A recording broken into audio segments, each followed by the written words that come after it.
Penyerahan secara simbolis hasil rumusan para panelis oleh koordinator panelis kepada Ketua Komisi Pemilihan Umum.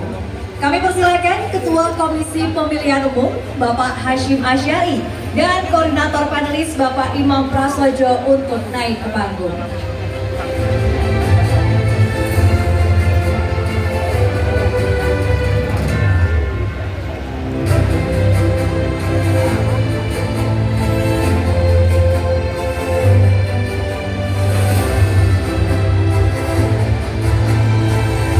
Ada 8 subtema di debat pamungkas ini, teman-teman.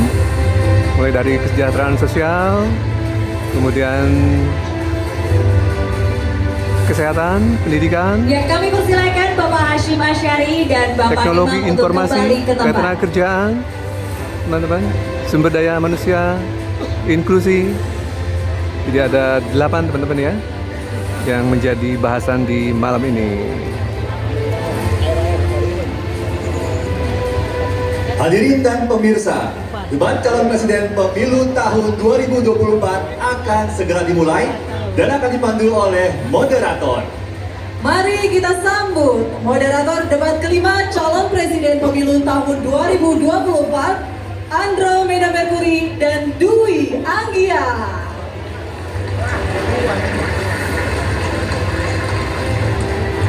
Terima kasih Putri Widasari, Elang Purbaya dan juga Maria Anastasia. Assalamualaikum warahmatullahi wabarakatuh. Selamat malam Bapak Ibu hadirin yang terhormat dan juga pemirsa dimanapun Anda berada. Saya Andromeda Mercury Dan saya Dwi Anggia. Anda menyaksikan debat kelima calon presiden pemilu tahun 2024. Ini adalah luar biasa ya, atmosfer yang kita rasakan malam hari ini. Baik, sebelum kita akan memulai debat malam hari ini, Bapak Ibu semuanya, ada baiknya kita menyimak kembali tata tertib debat yang harus ditaati dan menjadi komitmen kita bersama agar diikuti oleh para paslon serta hadirin yang ada di lokasi malam hari ini sehingga debat bisa berjalan dengan lancar dan tertib. Kita simak bersama. Ketentuan debat, tata tertib sebelum debat. Pakaian yang digunakan adalah bebas, sopan, dan rapi. Setiap tamu undangan harus menjaga ketertiban, keamanan, serta kebersihan dan tidak membawa barang-barang yang dilarang, serta dapat membahayakan orang lain di lokasi debat. Yang dapat memasuki area debat hanya nama-nama yang sudah terdaftar dan memiliki undangan debat. Untuk pengantar atau pendamping tamu VIP hanya diperbolehkan mengantar ke area debat. Tim kampanye pasangan calon menempatkan petugas yang dapat menjaga ketertiban dan keamanan selama debat berlangsung. Ketentuan debat, tata tertib saat debat berlangsung.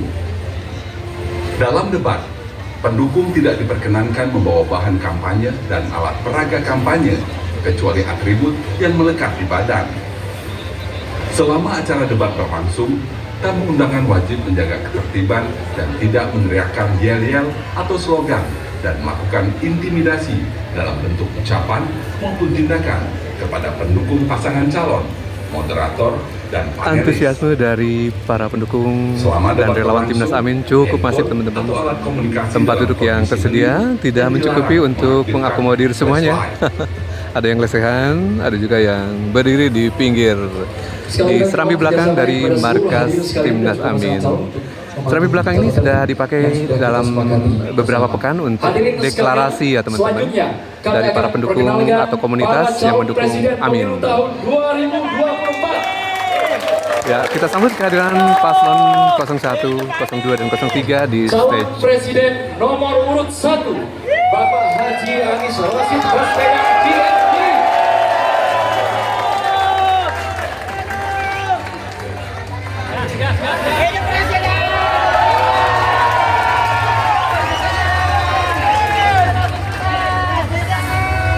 Haji Anies Rashid Baswedan PhD, Capres nomor urut 1, sudah hadir di stage dan di depan Calon podium. Presiden nomor urut 2, Bapak Haji Prabowo Subianto.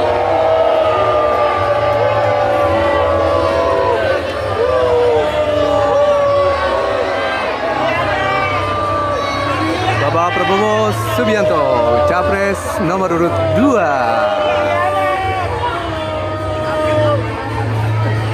Calon Presiden nomor urut 3, Bapak Haji Ganjar Pranowo SH MIP.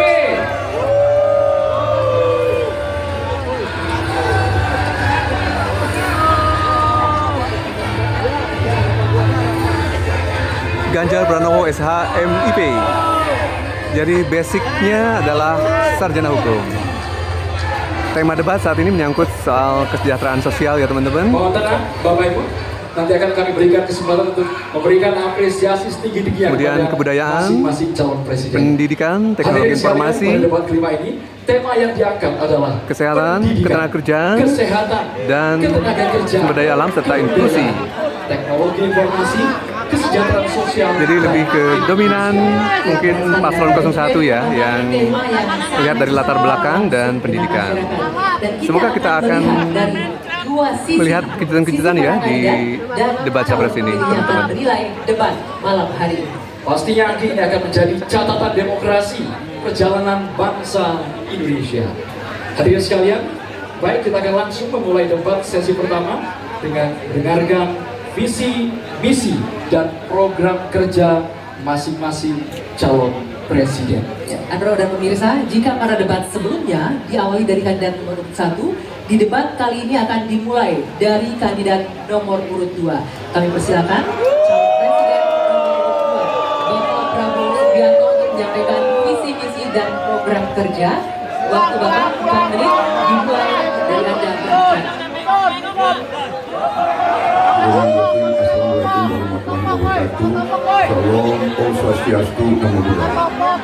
Saudara sekalian, Prabowo Gibran memiliki rencana besar yang kita beri nama strategi transformasi bangsa. Inti daripada strategi ini tentunya adalah meningkatkan kemakmuran bangsa Indonesia dan terutama memperbaiki kualitas hidup manusia Indonesia, seluruh rakyat Indonesia.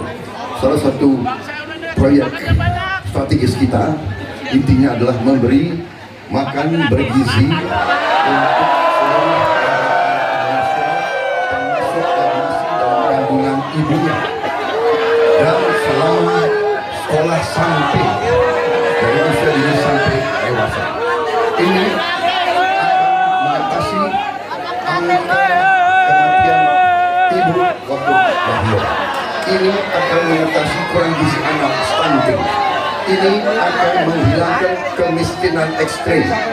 Ini akan menyerap semua hasil panen para petani dan nelayan.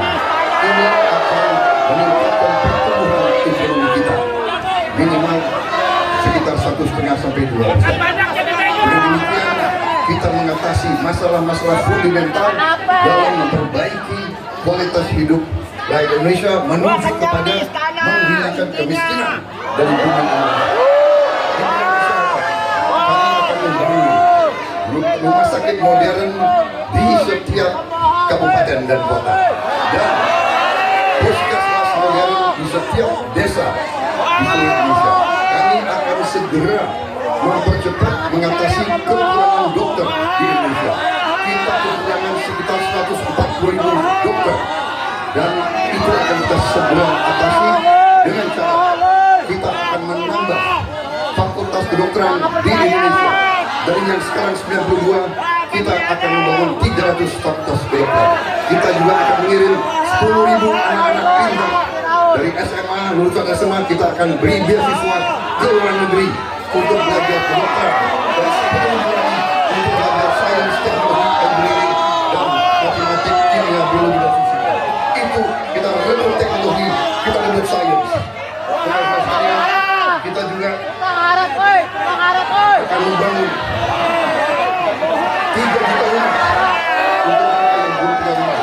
1 juta di pedesaan, 1 juta di pesisir, 1 juta di perkotaan. Kita yakin bahwa pendidikan strategis kita harus memperbaiki gaji guru, termasuk gaji honorer, meningkatkan kompetensi guru. Kita harus memberi pelatihan-pelatihan, penataran-penataran, dan juga seluruh penyelenggara negara AS BKN, TNI, Polri, penyuluh-penyuluh pertanian di mana-mana harus kita perbaiki gajinya sehingga kualitas hidup mereka akan baik, sehingga mereka bisa memberi pelayanan kepada rakyat dengan sebaik-baiknya. Saudara-saudara sekalian, itu beberapa program unggulan kami dalam rangka strategi transformasi bangsa.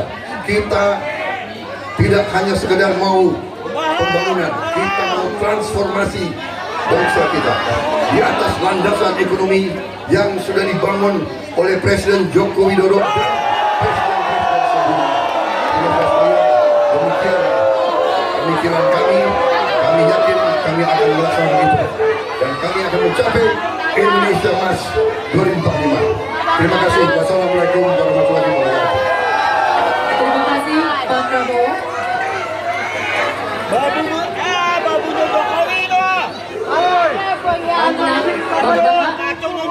Selanjutnya, calon presiden nomor 3 Bapak Ganjar Pranowo untuk memaparkan visi misi dan program kerja waktu Bapak 4 menit dimulai saat Bapak berbicara. Assalamualaikum warahmatullahi wabarakatuh. Selamat sore, salam sejahtera untuk kita semuanya. Om Swastiastu, Namo Buddhaya, Salam, Bahagia. Membangun Indonesia yang beradab kita mulai dari 3 bagian. Kita punya kepribadian dalam kebudayaan dan itu mesti masuk di dalam jiwa insan Indonesia. Dan tentu saja kesehatan menjadi yang pertama. Preventif adalah sesuatu yang paling bagus. Kita olahraga, makan sehat, dan itu akan membantu dalam politik kesehatan kita akan jauh lebih baik.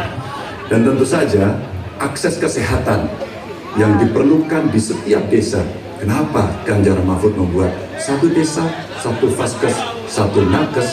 Karena kami ingin mereka mendapatkan yang terbaik. Dan kemudian ibu, anak, lansia, disabilitas, masyarakat akan mendapatkan peran yang sama di dalam layanan kesehatan. Di mana di daerah terisolir, mereka membutuhkan akses ini dengan sangat bagus. Kalau itu semua sudah baik, Bapak Ibu, maka pendidikan dan kebudayaan mesti kita bangun bersama-sama.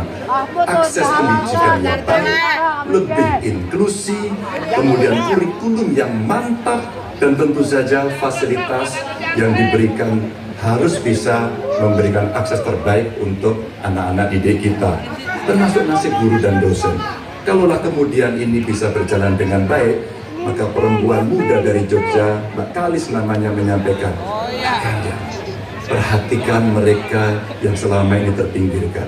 Ada 2 yang utama, kelompok perempuan, dan yang kedua adalah penyandang disabilitas. Tolong betul agar sekolah makin inklusi dan mereka tidak mendapatkan perlakuan yang diskriminatif.